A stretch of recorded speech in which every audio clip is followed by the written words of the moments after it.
அன்பர்களே, இந்த பதிவில் நாம் உலகின் இன்றைய அரசியல் சூழல்கள் அனைத்திற்கும் அடிப்படை காரணம் பொருளாதாரம் என்பது பற்றி பார்ப்போம்.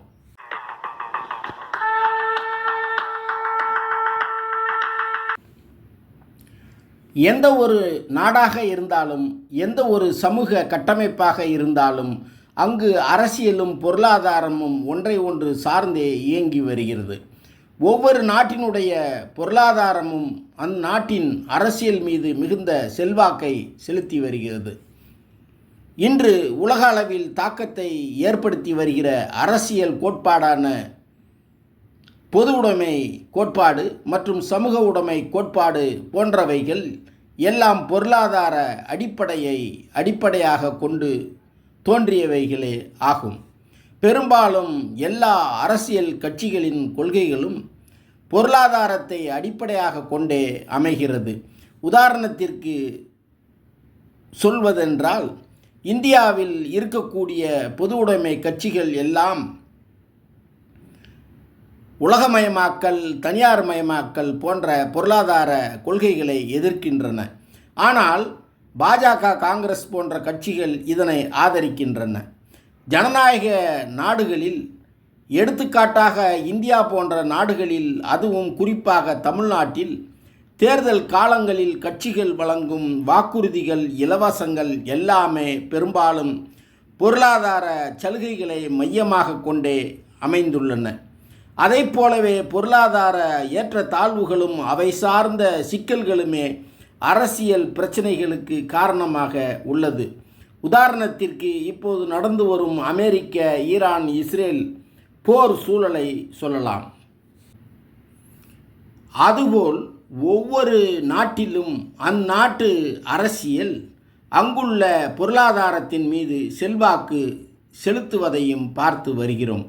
அது நுகர்வு, உற்பத்தி, பகிர்வு, பண்டமாற்று ஆகிய இந்த 4 அம்சங்களிலும் அரசாங்கத்தின் தலையீடு பெருமளவில் இருந்து வருவதை காண்கிறோம்.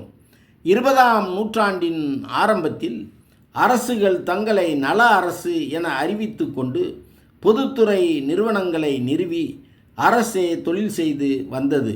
ஆனால் இன்றைய சூழலில் 145க்கும் மேற்பட்ட நாடுகளின் அரசுகள் புதிய பொருளாதார கொள்கையை ஏற்று உலகமயமாக்கல், தனியார்மயமாக்கல் எனும் கொள்கையின் அடிப்படையில் பொதுத்துறை நிறுவனங்கள் எல்லாவற்றையும் தனியார்களிடம் தாரை வார்த்துவிட்டு அரசின் நலப்பணிகளை சுருக்கி கொள்வதை பார்த்து வருகிறோம்.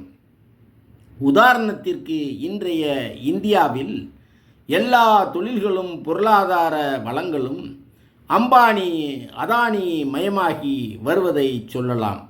அரசியல் பிரச்சனைகளும் கூட பொருளாதாரத்தை கடுமையாக பாதிக்கிறது.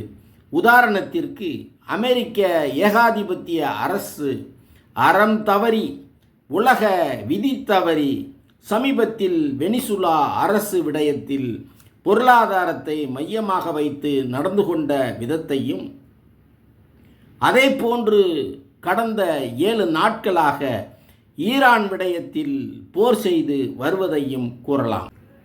இதன் விளைவாக உலக அளவில் பொருளாதாரத்தில் மிகப்பெரிய பாதிப்பு ஏற்பட்டு வருவதையும், பல நாடுகளின் பொருளாதாரம் அதிர்ச்சி தரும் விதத்தில் பின்தங்குவதையும் பார்த்து வருகிறோம்.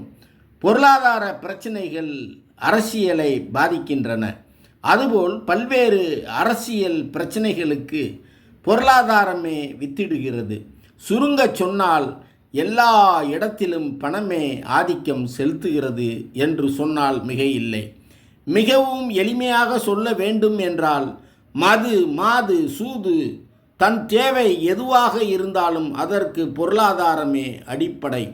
இன்று நடந்து வரும் அமெரிக்க, ஈரான், இஸ்ரேல் முக்கோண மோசமான போர் சூழலுக்கும் கூட பொருளாதாரமே அடிப்படை எனும் இச்செய்திகளோடு மீண்டும் ஒரு பதிவில் சந்திப்போம். நன்றி.